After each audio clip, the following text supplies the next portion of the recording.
વાઘોડિયાથી અપક્ષ ચૂંટણી લડી ભાજપને હરાવનાર ધર્મેન્દ્રસિંહ વાઘેલાએ હવે ધારાસભ્ય પદેથી રાજીનામું આપી દીધું। ધારાસભ્ય બનવા માટે પોતાની જ પાર્ટી સામે બાયો ચઢાવી હતી, પણ હવે એમાં જોડાઈ જવા માટે ધારાસભ્ય પદનો ત્યાગ કરી દીધો। ધર્મેન્દ્રસિંહ વાઘેલા બાદ ધવલસિંહ ઝાલા પણ મોટો નિર્ણય કરી શકે છે। મારું રાજીનામા આપવા પાછળ બીજું કોઈ કારણ નથી। આપણા ગુજરાતના બે પનોતા પુત્ર દેશને વિશ્વના ફલક ઉપર લઈ જતા હોય તો એમાં હું સહભાગી બનું એ ઈચ્છાથી હું મારા મતદારોને પૂછીને આજે રાજીનામું મેં આપ્યું છે। અચ્છા, સવાલ એ છે કે નરેન્દ્ર મોદીની સાથે આપ અપક્ષ તરીકે રાજીનામું આપ્યા બાદ કેવી રીતે રહેશો એ વિચારો સાથે? આ કયા પ્રકારનું આપણું ડિસિઝન છે? પાર્ટીમાં એક કાર્યકર્તા તરીકે રહીને લોકોની સેવા કરીને હું એમની સાથે રહેવા માંગુ છું।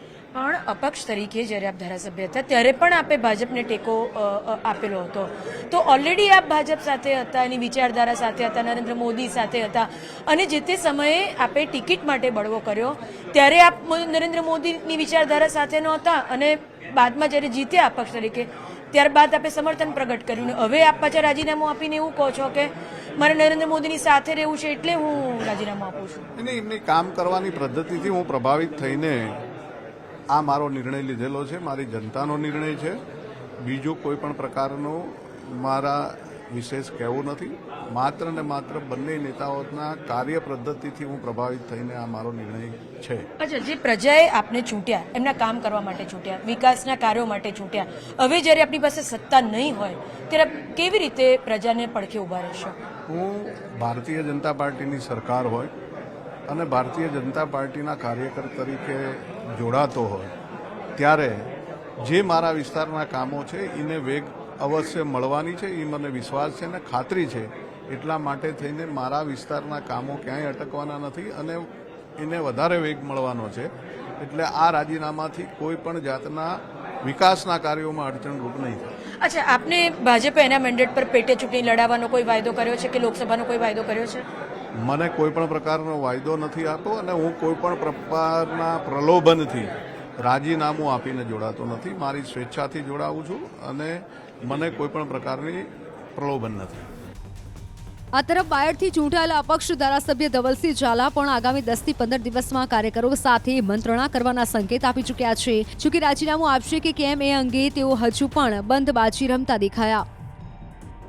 અન્ય બેના નામ સંભળાઈ રહ્યા છે આગળ કતારમાં રાજીનામું આપવા માટે, જેમાંના એક તમે પણ છો, શું કહેશો? બેન, એવો કોઈ એક પ્રકારનો મેં સેટ પણ વિચાર કર્યો નથી કે રાજીનામું મારે આપવું જોઈએ, પરંતુ સ્વાભાવિક છે કે મારા પર જે વિશ્વાસ મૂકીને મારા કાર્યકર્તાઓ, મારા મતદારોએ જે મને મત આપ્યો છે, ન ભૂતો ન ભવિષ્યથી ક્યારેય શક્ય ના બને એવું રિઝલ્ટ મને આપ્યું છે, એટલે એમને પૂછ્યા વગર 1% નિર્ણય હું લેવાનો નથી। ધર્મેન્દ્રસિંહે રાજીનામું આપ્યું છે એમના કાર્યકર્તાઓને, એમના મતદારોને પૂછીને આપ્યું છે, અને હું ત્યાં ઉપસ્થિત હતો ને એવા સંજોગોમાં એમણે ત્યાં પૂછ્યું હતું ને એમનો એક મત અવાજ હતો કે તમે રાજીનામું આપો અને ભારતીય જનતા પાર્ટીમાંથી લડો, કારણ કે ત્યાંનું એમનું સ્થાનિક રાજકારણ આખી વાત અલગ હતી અને એના નિર્ણયને લઈને એમણે અપક્ષ પણ લડ્યા હતા, ને એ નિર્ણયને લઈને એમના કાર્યકર્તાઓ અને મતદારોને કહેવાથી એ ભારતીય જનતા પાર્ટીમાંથી ફરીથી પાર્ટી ટિકિટ આપશે તો લડવાના છે, અને હું એમને શુભેચ્છાઓ પણ પાઠવું છું, સાથે અભિનંદન પણ પાઠવું છું। અચ્છા, આપે રાજીનામું આપવાની દિશામાં કંઈ વિચાર્યું નથી કે મતદારોના આગામી સમયમાં આપ રિવ્યુ લેશો?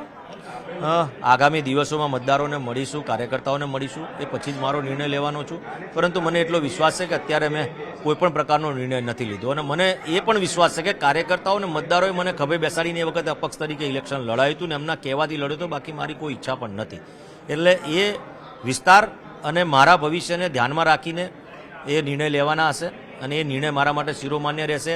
એ લોકો એમ કહેશે કે ધવલસિંહ, તમારે ઇલેક્શન ક્યારેય જીવનમાં લડવાનું નથી, ઘેર આરામ કરો, હવે તમે રાજકારણ ખૂબ કર્યું, તો સ્વાભાવિક છે કે મારું રાજકારણ પણ છોડી દઉં એમના કહેવાથી, કારણ કે મારા માટે પ્રજા સેવા એ સંપૂર્ણ છે, અને હું અત્યારે મને જે જગ્યા પર બેસાડ્યો છું એ મારા કાર્યકર્તાઓ, મારા મતદારોએ મને બેસાડ્યો। પણ આપનો વિચાર છે ખરો કે આપ પ્રજા પાસે જઈને પૂછો કે ધારાસભ્ય અપક્ષ તરીકે એવું રાજીનામું આપો ને ફરીથી ભાજપની ટિકિટ પર પેટા ચૂંટણી લડું મેન્ડેટ પર, એવું કોઈ આપે પૂછવાનો નિર્ધાર કર્યો છે ખરો?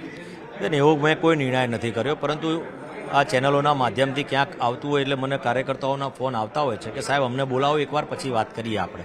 એટલે એમના મનને સંતુષ્ટિ મળે એમના માટે, કે એમને એમ ના થાય કે ભાઈ ધવલસિંહ આ કામ કેમ કરી રહ્યા છે, કે આ શું છે, બધા લોકો વાતો કરી રહ્યા છે, તેના માટે મારે બોલાવીને અને અમે હમણાં જ વર્ષ પૂરું થયું, 2024ની શરૂઆત થઈ છે, એટલે કે નાની એક મુલાકાત એમના માટે કરવાની છે.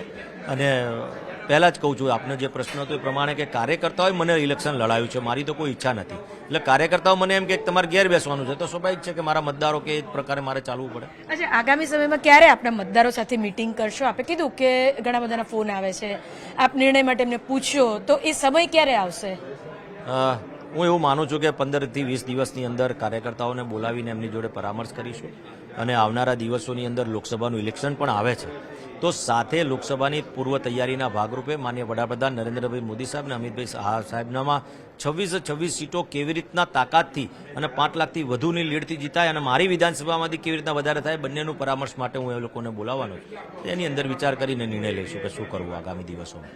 અમારી સાથે વાત કરવા માટે આભાર. તો આ હતા બાયડના ધારાસભ્ય, અપક્ષ ધારાસભ્ય ધવલસિંહ ઝાલા, કે જેઓએ ઓલરેડી અપક્ષ તરીકે ચૂંટાઈને ત્યારબાદ ભાજપને પોતાનું સમર્થન પ્રગટ જ કરેલું છે, પરંતુ હવે તેઓ ફરીથી પ્રજા પાસે જશે અને પૂછશે કે તેઓએ અપક્ષ તરીકે રાજીનામું આપીને ભાજપના મેન્ડેટ પર ચૂંટણી લડવી જોઈએ કે નહીં. કારણ કે આખરે પ્રજા જ નિર્ણાયક બનશે. કોઈના પણ મેન્ડેટ પર ચૂંટણી લડે એક ઉમેદવાર, પરંતુ પ્રજા જ તેને ચૂંટનાર છે. અને જો તેમને ફરીથી ચૂંટાવાની કોઈ આસાર દેખાશે તો જ તેઓ અપક્ષ ધારાસભ્ય તરીકે રાજીનામું આપી શકે છે. કેમેરા પર્સન હિતેશ પ્રજાપતિ સાથે ગીતા મહેતા, ન્યૂઝ 18 ગુજરાતી, ગાંધીનગર.